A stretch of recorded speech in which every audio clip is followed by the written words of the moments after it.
Baik, selamat malam Ibu Bapak, Saudara-saudari sedama. Pada hari ini kita kembali berkumpul untuk melakukan latihan meditasi. Dan di kesempatan ini, kita sudah lama ya melakukan latihan. Dan selama proses latihan juga kadang-kadang kita bilang ada naik turun ya. Kadang-kadang latihannya sesinya bagus, kadang-kadang sesinya kurang bagus di setiap kali kita latihan. Nah, jadi untuk kita tahu ini, kita harus evaluasi ya. Kita melihat evaluasi di dalam setiap kali latihan yang kita lakukan. Ya, tanpa evaluasi yang baik, maka latihan juga akan sulit untuk berkembang. Nah, oleh karena itulah penting bagi setiap meditator untuk mengevaluasi hasil daripada meditasinya. Namun karena saat ini kita keterbatasan dengan online, nah bagaimana lantas kita mengevaluasi daripada hasil-hasil meditasi yang sudah kita lakukan selama ini. Ya, yang pertama, ketika Bapak Ibu semakin sadar bahwa saya lebih mudah untuk sadar. Ya, misalnya kita melakukan suatu kesalahan dan Anda tahu itu salah atau itu tidak baik, maka itu adalah suatu kekuatan daripada kesadaran, adanya sati. Kadang-kadang itu kalau yang sudah ketahuan ya. Jadi itu yang pertama. Kalau sudah melakukan kesalahan, baru dia tahu. Nah, itu berarti sudah memiliki sati. Sadar bahwa telah melakukan kesalahan. Nah, ada juga yang saat melakukan kesalahan, dia tahu di tengah. Misalnya, contoh yang nanti atas sila ya, tanggal 4 adalah Uposatha. Misalnya ketika hari Uposatha dan Anda kemudian sudah bertekad menjalankan sila. Ya, sudah jam 12 baru Anda misalnya makan. Oh, Anda sadar bahwa Bante, saya lupa, saya sedang atas sila. Nah, ketika Anda melakukan dan Anda sadar, nah itu juga bagus. Berarti sati sudah berkembang ya. Sati sudah berkembang, lebih kuat tentunya dari yang pertama. Kalau yang pertama sudah lakukan, kalau yang kedua saat kita lakukan, ya. Dan yang ketiga adalah sebelum Anda melakukan, Anda sadar. Nah, jadi 3 poin daripada kesadaran ini, sebelum, saat, dan setelah kita melakukan. Semakin kita memiliki kesadaran yang sebelum kita melakukan dan kita sadar, ini adalah poin yang sangat baik. Jadi, hal-hal yang tidak baik otomatis akan tersaring. Otomatis hal-hal yang tidak baik sebelum dilaksanakan, kita sudah saring dengan kesadaran. Mungkin secara pikiran sudah terlaksana, tetapi secara ucapan dan perbuatan belum terlaksana. Nah, inilah kita perlukan sati atau kesadaran di sini. Ya. Tanpa latihan kita akan susah untuk yang poin ketiga. Ya, sebelum Anda lakukan, Anda sadar bahwa Anda telah akan melakukan suatu kesalahan. Ya. Contoh, ketika Anda membenci seseorang, kemudian Anda sadar membenci itu adalah hal yang tidak baik, dan Anda let it go, biarkan itu aja terjadi. Nah, sehingga yang seperti ini adalah sadar sebelum melaksanakan. Ini adalah yang paling baik. Sehingga apa efeknya? Efek kalau kita memiliki kesadaran sebelum kita berucap, sebelum kita berpikir, atau sebelum kita melakukan, maka hubungan ya antar sesama kita lebih baik. Hubungan harmonis dan seterusnya itu akan lebih baik. Nah, jadi di sini pentingnya kesadaran.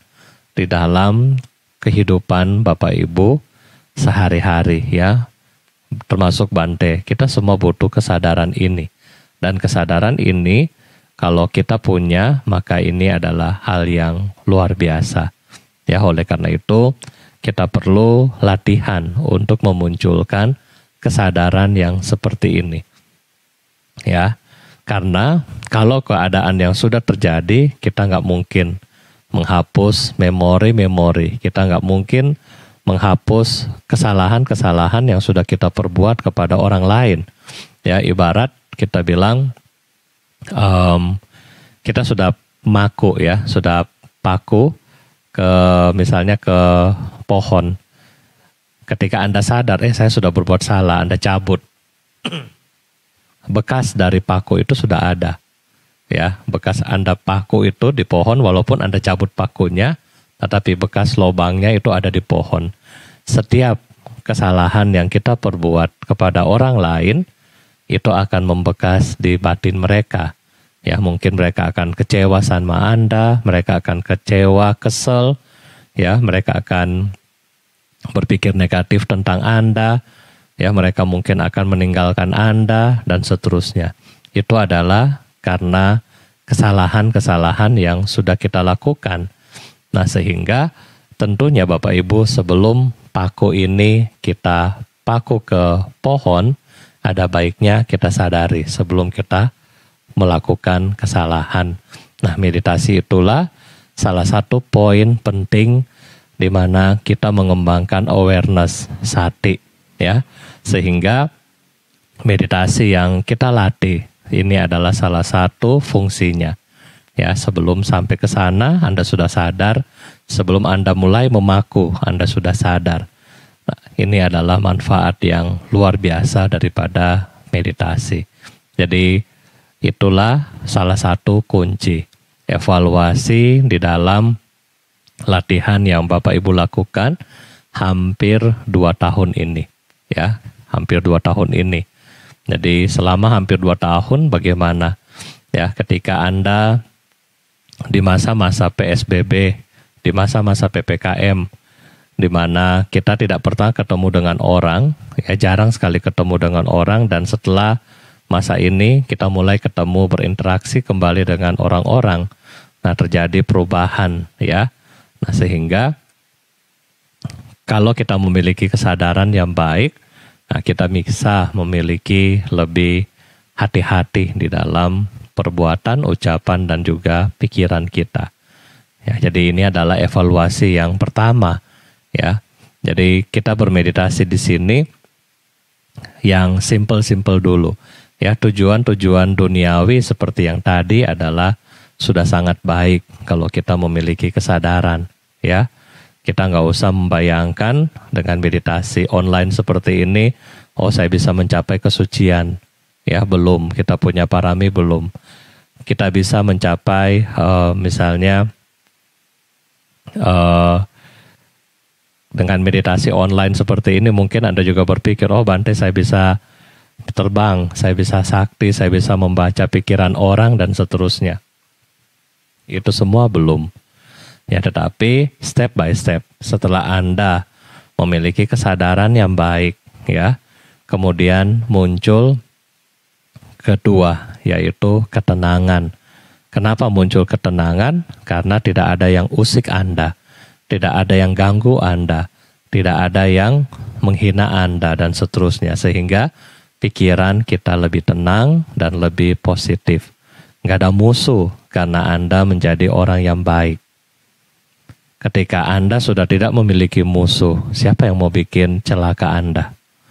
Sehingga hidup kita lebih tenang, lebih damai, dan lebih harmonis. Ya, jadi ini adalah yang kedua. Jadi ini kita sudah dapat rasakan di dalam kehidupan kita sehari-hari.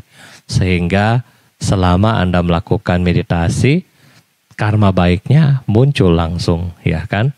Munculnya apa? Kebahagiaan, ketenangan, harmonis. Ini adalah buah daripada perbuatan baik yang muncul di kehidupan ini juga. Ya, jadi kita melatih diri Kita tahu ini adalah hasil dari latihan diri ini. Ini adalah karma baik yang muncul.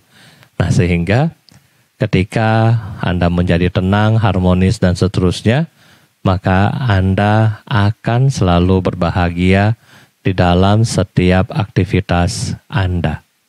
Ya, karena Anda tahu yang Anda lakukan adalah yang baik dan tidak bertentangan dengan hati nurani Anda. Tidak terpaksa kita melakukan segala sesuatu, kita melakukan dengan baik dan sadar. Kita melakukan sesuatu dengan didasari dengan cinta kasih dan didasari dengan untuk menolong, melindungi yang lemah.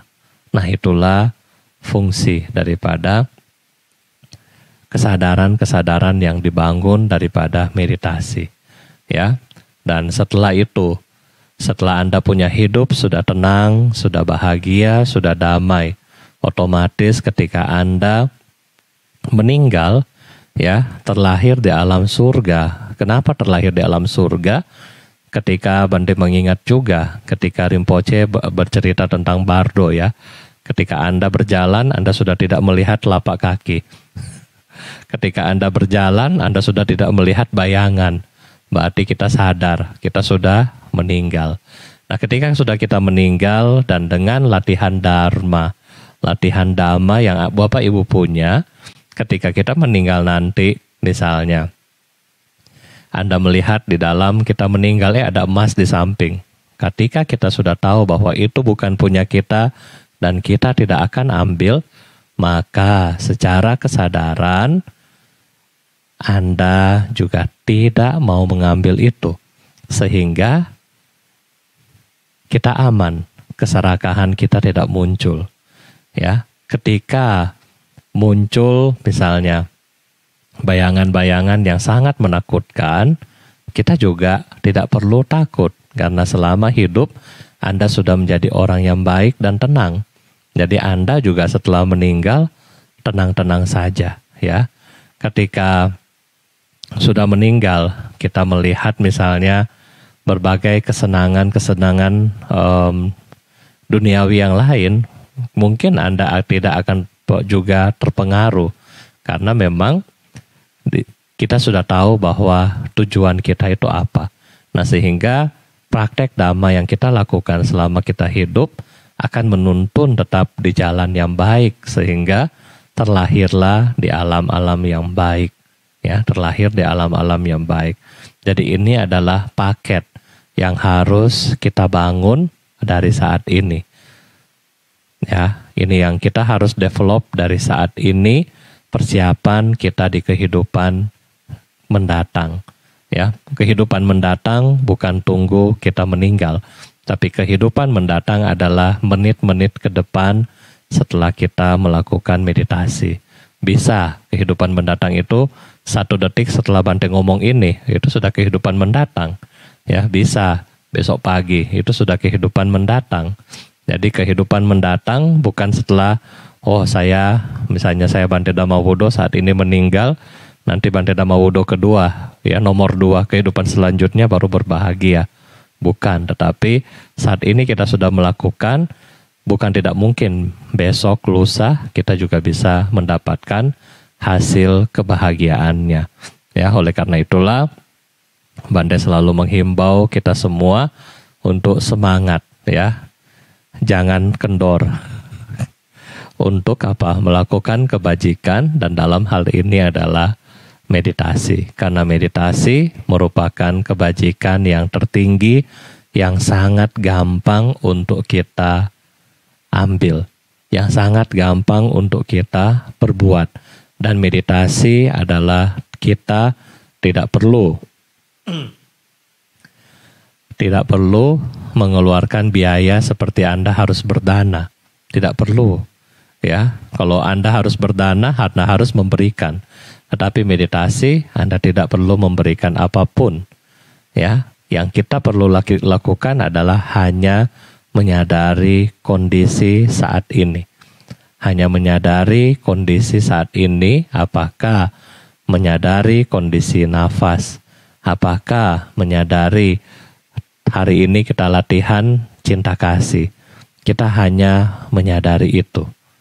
Ya, tidak lebih, tidak kurang, hanya menyadari, cukup tahu bahwa kita sedang ngapain, cukup tahu bahwa saya sedang mengembangkan cinta kasih.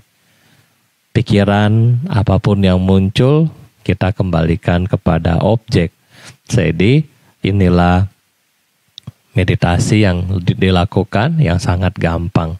Ya, sangat gampang, gak susah. Jadi cuma butuh ketekunan dan disiplin. Ya, konsisten, ketekunan, disiplin. Cuma butuh 3.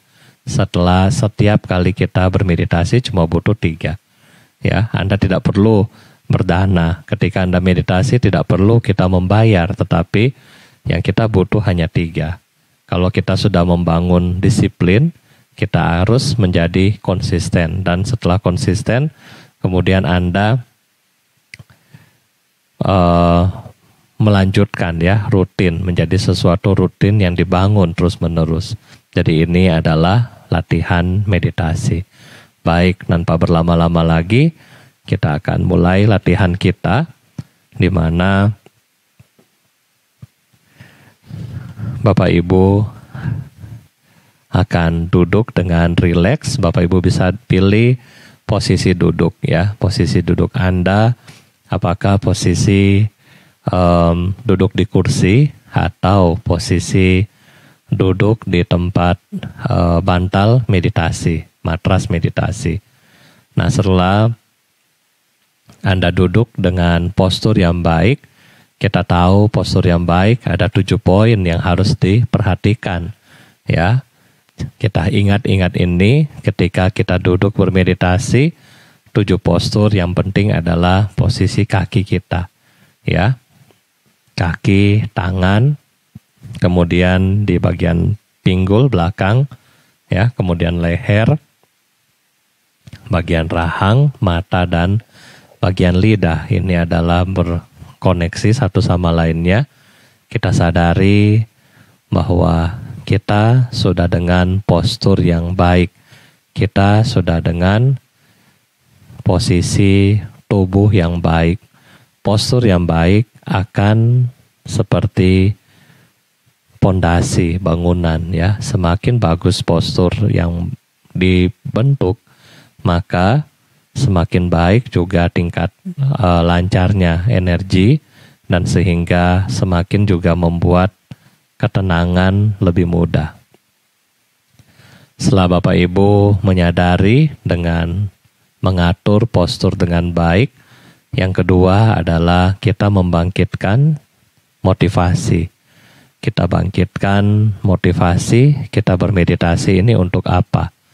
Ya, tanyakan kepada diri sendiri, kita bermeditasi ini untuk apa? Apakah hanya untuk ketenangan sesaat? Apakah hanya untuk perbuatan bajik? Apakah hanya untuk mengisi waktu? Apakah hanya untuk mengurangi stres? Ini adalah motivasi-motivasi yang biasa, ya, yang biasa.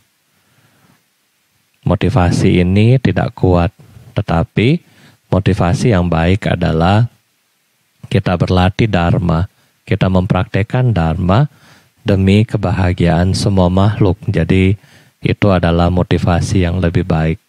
Ya, jadi dengan kita melatih meditasi pada hari ini, kita tekadkan, kita berbuat baik, kita praktek meditasi pada hari ini untuk kebahagiaan semua makhluk. Karena Bapak Ibu mengisi kebajikan diri sendiri dan membahagiakan semua makhluk. Nah, ini adalah motivasi yang paling baik. Setelah postur sudah baik, motivasi sudah baik, selanjutnya kita akan masuk kepada objek. Ya, pada hari ini, kesempatan ini kita berlatih seperti biasa. Objek adalah memancarkan cinta kasih kepada diri kita sendiri. seperti yang ada di layar. Kalau Bapak Ibu belum hafal teksnya, Anda bisa melihat dengan mengucapkan di sesi pertama. Kita mengucapkan semoga saya berbahagia. Bapak Ibu dapat mengulangi ini. Semoga saya berbahagia. Bebas dari penderitaan, bebas dari kebencian, bebas dari penyakit, bebas dari kesukaran. Semoga semua makhluk dapat mempertahankan kebahagiaan.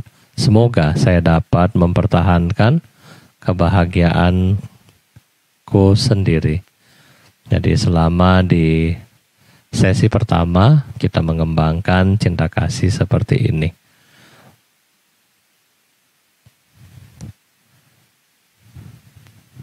Semoga saya berbahagia, bebas dari penderitaan, bebas dari kebencian, bebas dari kesakitan, bebas dari kesukaran. Semoga saya dapat mempertahankan kebahagiaanku sendiri. Kita mulai meditasi untuk sesi pertama.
sambil menjaga kesadaran, mengembangkan cinta kasih kepada diri sendiri. Selanjutnya pada saat ini kita memasuki sesi kedua, yaitu mengembangkan cinta kasih kepada orang-orang yang kita cintai. Dengan membayangkan wajahnya dan menyebutkan, semoga namanya berbahagia, bebas dari penderitaan, bebas dari kebencian, bebas dari penyakit, bebas dari kesukaran. Semoga namanya dapat mempertahankan kebahagiaannya sendiri. Semoga namanya berbahagia, bebas dari penderitaan, bebas dari kebencian, bebas dari penyakit, bebas dari kesukaran. Semoga namanya dapat mempertahankan kebahagiaannya sendiri. Kita lanjutkan sesi meditasi untuk 10 menit ke depan.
sambil menjaga kesadaran.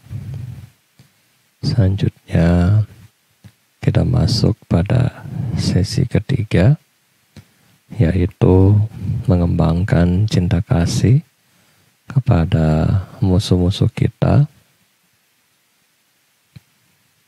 sambil kita membayangkan wajahnya.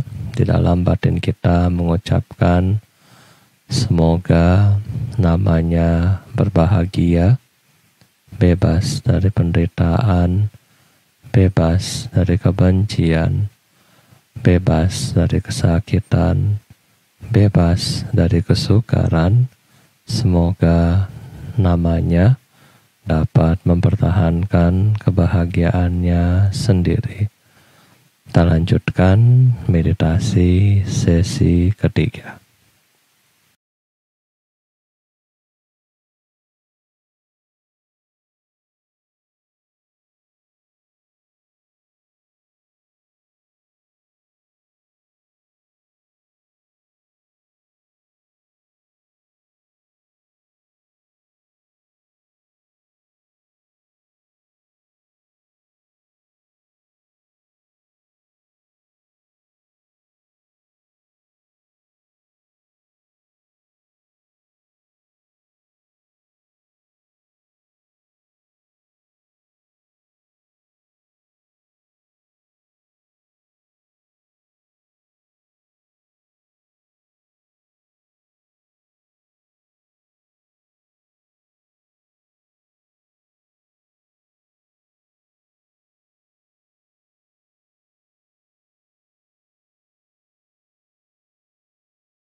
sambil menjaga kesadaran. Selanjutnya kita masuk pada sesi terakhir, yaitu kita mengembangkan cinta kasih kepada semua makhluk dengan mengucapkan semoga semua makhluk berbahagia, bebas dari penderitaan, bebas dari kebencian, bebas dari kesakitan, bebas dari kesukaran. Semoga semua makhluk dapat mempertahankan kebahagiaannya sendiri. Semoga semua makhluk berbahagia, bebas dari penderitaan, bebas dari kebencian, bebas dari penyakit, bebas dari kesukaran. Semoga semua makhluk dapat mempertahankan kebahagiaan mereka sendiri. Kita lanjutkan meditasi sesi keempat.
Semoga semua makhluk berbahagia, bebas dari penderitaan, bebas dari kebencian, bebas dari kesakitan, bebas dari kesukaran. Semoga semua makhluk dapat mempertahankan kebahagiaannya sendiri. Semoga semua makhluk berbahagia, bebas dari penderitaan, bebas dari kebencian, bebas dari penyakit, bebas dari kesukaran. Semoga semua makhluk dapat mempertahankan kebahagiaan mereka sendiri. Semoga semua makhluk berbahagia, bebas dari penderitaan, bebas dari kebencian, bebas dari kesakitan, bebas dari kesukaran. Semoga semua makhluk dapat mempertahankan kebahagiaan mereka sendiri. Sabe sata bawanto sukitata. Semoga semua makhluk hidup berbahagia. Sadu, sadu, sadu.